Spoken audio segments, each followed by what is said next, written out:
Well, good evening, everyone. Welcome to Convention of States, Indiana Live. This broadcast is for the Hoosier grassroots here in the state of Indiana, and of course, beyond the state, but primarily for the grassroots here in Indiana.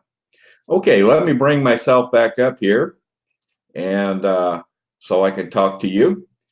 And while I'm doing that, I'm going to bring up PowerPoint here for my next part of the presentation. My name's Dale Parrish. I'm the state director for Convention of States here in Indiana. So I will be hosting this evening's broadcast.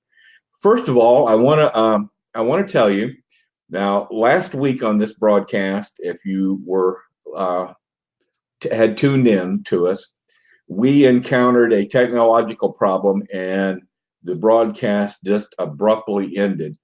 So I think we have corrected the problem. We'll see, okay? But what I want to tell you this is in the event that would happen again, just go ahead and tune out and come back to us again next Monday evening. It just takes too long to recover when things like that happen. So there's no use for you to hang on through that. So if this thing abruptly ends for some reason or another, then just plan on, if you would please, tune in with us again the following Monday, and we'll be here to give it another try. Okay. Again, my name's Dale Parrish, State Director here for Convention of States in Indiana. The purpose of our broadcast is to reach out to the residents here in Indiana. For those of you that may want to learn a little bit more about Convention of States, or possibly you would want to get involved, which we would love to have your involvement. Or if you're already a supporter of Convention of States, then this would be a broadcast to expand your knowledge of Convention of States. Now, our broadcast is broken down into two segments. The first segment will be about the basics of Convention of States. These are just as I say, they're basic issues, basic tenets of the Convention of States that everyone in the movement understands and follows. Then the second half, or the second segment of our broadcast, will get into a topic perhaps, or maybe a guest that I'll have to interview. Now tonight, we're going to discuss a topic. I'm going to make a presentation to you about a topic, and that topic is, what is Article 5? Now we're going to touch on it briefly here in the basics segment of our broadcast, but when we get into the second part, we'll go into this a little bit more in detail and give you more information about just what is Article 5 of our Constitution.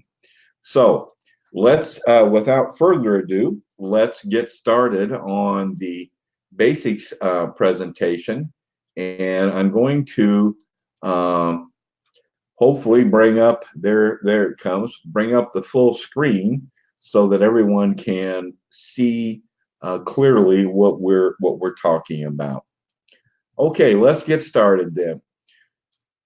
We have a number of resources available to us here in Indiana. And I want to briefly go through those with you. The first one is our website, conventionofstates.com. This is a national website, and it has a wealth of information for those of you just coming into the movement, just wanting to learn some more about it, or those of you that want to get involved. I would encourage you to go to our main website, conventionofstates.com. Now, you're going to hear us make reference to this website from time to time. So it's important. It's a very important resource. Now, Embedded in that national website is our state website page, which obviously focuses on Indiana, conventionofstates.com/Indiana. Social media platforms, we're on and expanding. We're on Facebook, and that page is Convention of States Indiana. As a matter of fact, this broadcast this evening is coming to you through that Facebook page. So, Convention of States Indiana. We also have a YouTube channel, COS Indiana. Now, that YouTube channel is primarily an educational resource for you. We have PowerPoint presentations on there, which this one this evening that I'm going to do for you is an abbreviated one, but the full presentation, full PowerPoint presentation is on our YouTube channel. Now, we also have recordings on there of these broadcasts. We also then have a series of podcasts links for you. These are podcasts that are created by our legislative liaison, Paul Phillips. And the name of the podcasts are the Free to Be Free podcast. So he addresses various topics, and we use, as a matter of fact, we use that information in a lot of our presentations. And I will have Paul as a guest to help cover certain topics, and many of those topics he covers in his podcast. We're also on Twitter, hashtag COS Indiana, on Instagram now, and we're looking to go on and get on a few more social media platforms. So we're trying our best to get out there and reach as many people as possible. Give you a few numbers before we get started. In 2018, we surpassed 30,000 supporters here in the state of Indiana, and our growth rate here in the state has been tremendous. We've been growing at about a rate of 40%, and therefore, given that growth rate, we're looking to surpass 40,000 supporters in the year 2019. And we're off to a very good start, I might say. So at 30,000 now, going for 40,000 in 2019. About 2,500 volunteers, people that have indicated they would be willing to help out if the need arises. We have about 40 individuals in leadership positions. Now, this is very important.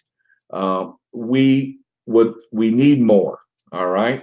So once again, here's this website, conventionofstates.com. You go on that website, click on the menu selection, take action, scroll down, look at the different positions, volunteer positions that we have.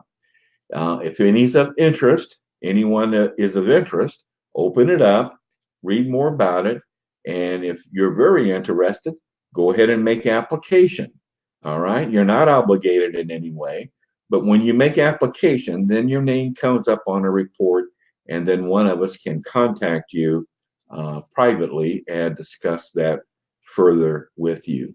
So website, conventionofstates.com, click on take action and scroll down and look at the different positions that we have available. We would love to have your involvement. All right, let's get started.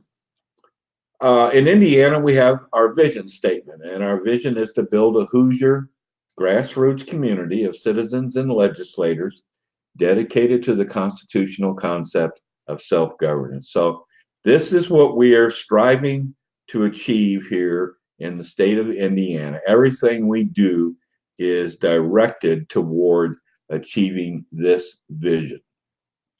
Now, Convention of States, there are three tenets basically to Convention of States.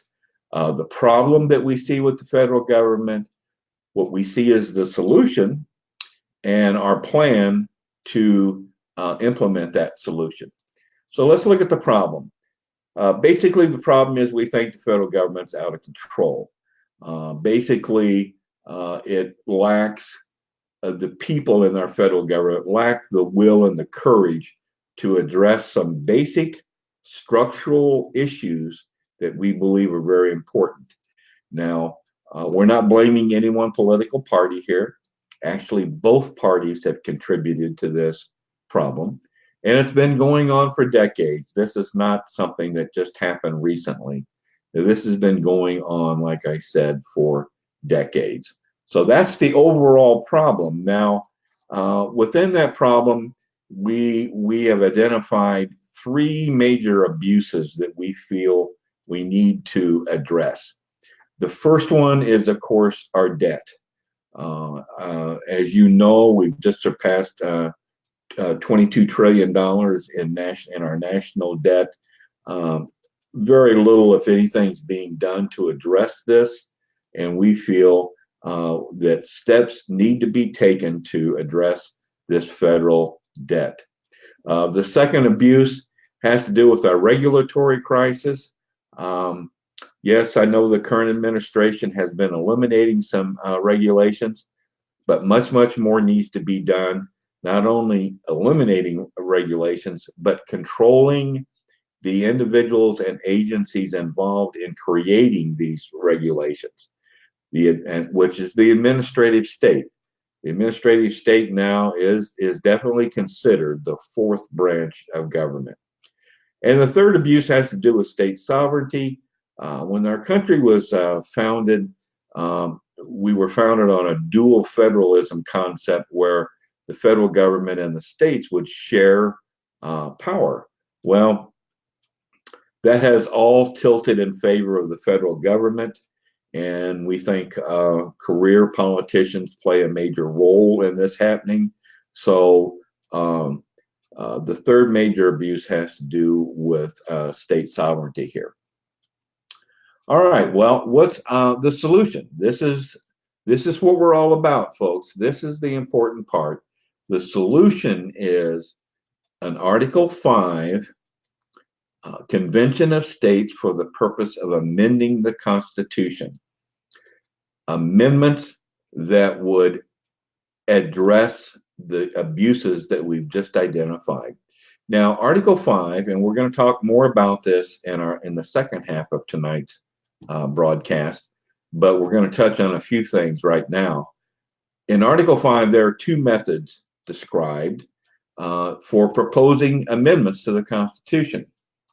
Now, the first method is where 2/3 of Congress proposes an amendment or amendments, and that amendment or amendments then has to be ratified by 3/4 of the state legislatures, which would be 38 states.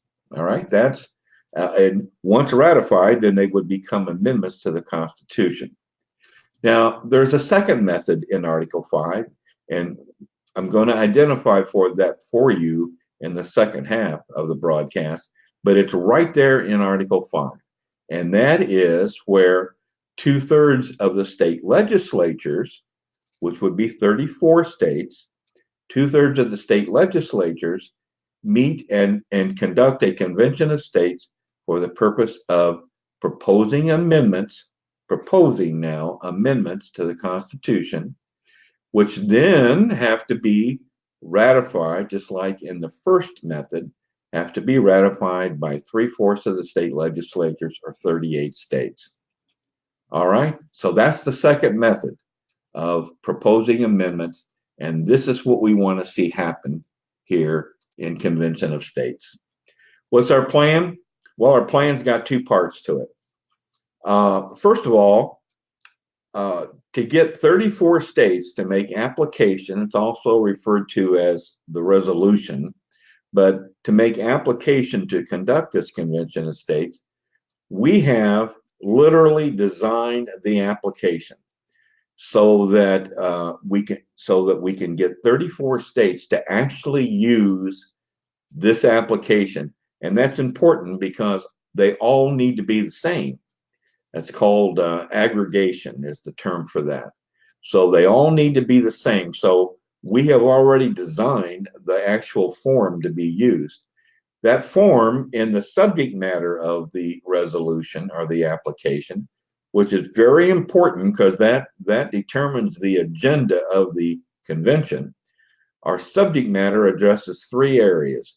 One, fiscal restraints, which would address the national debt, limiting the power and jurisdiction of the federal government, which would address the regulatory crisis we talked about, and term limits that we think would help a great deal with the state sovereignty abuse and issue.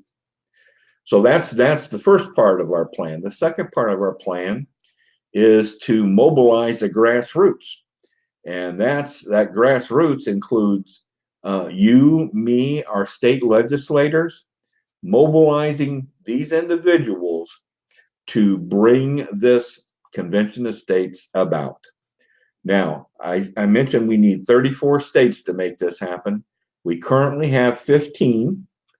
We're almost halfway there. But we have every state that we add, and we've added 3 this year, could add a couple more before the year's out. But every state that we add, the momentum builds. And so we've got a good amount of momentum going at this current time. Now, as I said, 15 states have already passed the resolution or made the application. And Indiana is one of those 15 states. We were the 6th one to make application. And I mentioned in Indiana, we have over 30,000 supporters. We're in all 50 states across the country with total supporters of over 3.8 million. So we're moving. We have the great momentum going, and we would love, if you're not already involved, we would love to have you involved. So once again, go to conventionofstates.com and get involved. All right, let's go back now and let me bring up our next PowerPoint presentation. And again, I just want to let me come on screen here and talk to you a little bit more before we get into that. Where, like I said, in the second half of our broadcast, we will sometimes bring on a guest.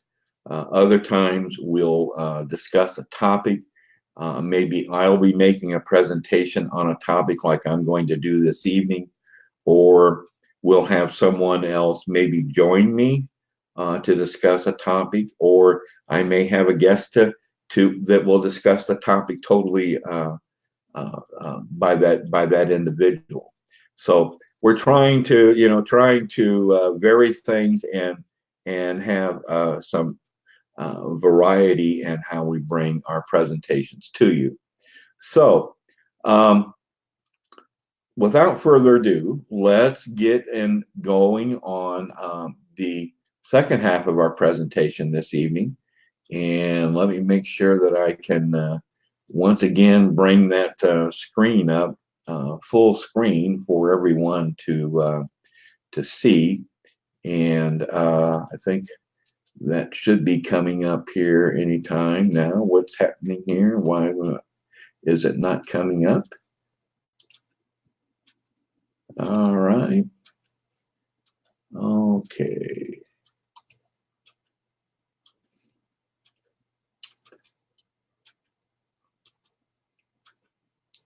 All right. Well, we're bear with me, folks. Here, I'll get this. There we go.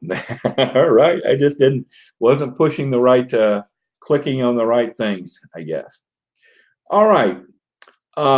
As I mentioned earlier, now this is an abbreviated presentation. The full presentation is on our YouTube channel, and it's a narrated presentation as all the other PowerPoint presentations are. So feel free to go to our YouTube channel to check that out. And I want to mention also, with regard to our topic of what is Article 5, a book written by Professor Robert Nadelson The Law of Article 5 is an excellent resource that I would like to recommend to you. Professor Nadelson is very well respected in Convention of States as an expert on the Constitution and especially on Article 5. So a very, very well-respected resource on knowledge about the Constitution and specifically Article 5. So highly recommend that resource to you. Well, let's talk about how Article 5 came about. And the gentleman founder, one of our founders that was credited with insisting on the inclusion of Article 5 was Colonel George Mason. And I'm going to just highlight some of a few comments that we have record of here, where he said, amendments therefore will be necessary. So he realized that the Constitution that they were devising and writing would need to be mended as in the future. But he pointed out it would be improper to require the consent of the national legislature because they may abuse their power. So centralized authority, abusive authority was a main issue with the founders, and how to avoid that or how to offset that possible abusive power. So furthermore, no amendments of the proper kind would ever be obtained by the people if the government should become oppressive. So if the government was the only body that could make amendments to the Constitution, then the people would never be represented. So there needed to be a way for the people to make amendments. So let's look at a couple other founders real quick here.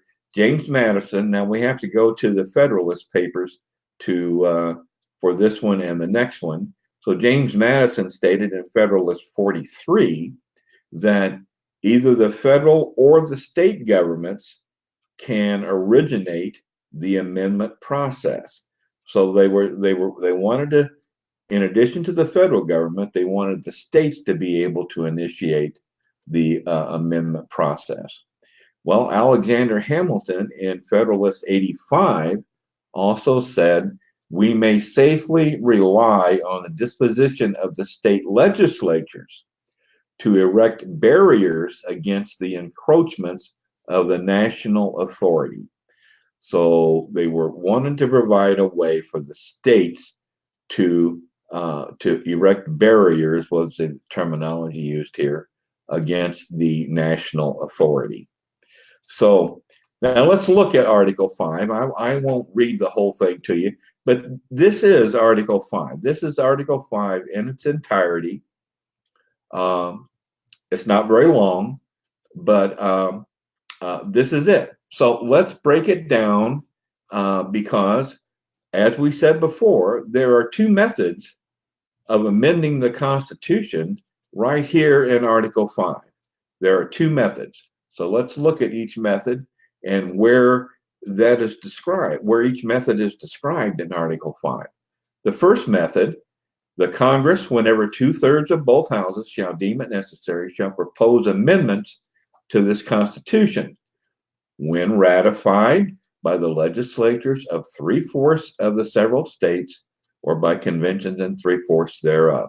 So 3/4 of the states. So in today's time, that's 38 states, okay? And 2/3 of the states, that's 34, required to propose amendments. Well, excuse me. Yes. Okay. Now let's look here. The first method then is where 2/3 of Congress proposes amendments, then have to be ratified by 38 states, or 3/4 of the states. Now let's look then at the second method described in Article 5. The Congress, on the application of the legislatures of 2/3 of the several states, shall call a convention for proposing amendments, which in either case shall be valid to all intents and purposes as part of this Constitution when ratified by the legislatures of 3/4 of the states. So there is the second method described in Article 5, and that is where 2/3 of the state legislatures call for the convention. Any proposed amendments then have to be ratified by 3/4 of the state legislatures or 38 states. Okay, just in summary, what Article 5 does allow here is that Congress may propose amendments to the Constitution, but also 2/3 of the states can call a convention to propose amendments to the Constitution. For ratification of either method, 3/4 of the states must agree and must ratify any amendment or amendments to become part of the Constitution. Just briefly, what Article 5 does not allow, it doesn't allow runaway conventions, because no matter who gets proposed or what gets imposed in a convention, 3/4 of the state legislatures must ratify. So, and there are some other barriers and other obstacles in the way of preventing a runaway convention, but the ultimate barrier is in fact the ratification process. So anything proposed has to be ratified. All right, and Congress, we're talking about what Article 5 does not allow Congress interfering in the process. All Congress gets to do is set up the time, date, and method of ratification used by the states. That's all Congress can do in this process. So to wrap things up here, this is a quote that I like to bring and close when I talk about Article 5, and that is that the founders gave us a legitimate path to save our liberty by using our own state governments to impose binding restraints on the federal government. It's time to dust off the tool the founders gave us in Article 5 and get started. So that's it for Article 5, folks. And hope you've enjoyed that, and I hope that gives you some additional knowledge and benefit to Article 5 and to our Convention of States process. So just want to mention that our next broadcast will be next Monday, April the 15th, and we're going to be I'm going to bring Paul Phillips in, our legislative liaison, and the two of us are going to discuss the repeal of the 17th Amendment.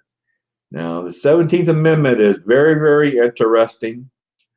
This has to do with how senators are selected to represent states in the federal government, how that came about, how it was originally set up, and what the 17th Amendment did. And many of us in this movement are in favor of repealing the 17th Amendment. It's not a high priority in Convention of States, but it is something that we recognize as something we think that needs to be done. All right. So let's wrap things up here, and I want to see if there's any comments. No comments this evening.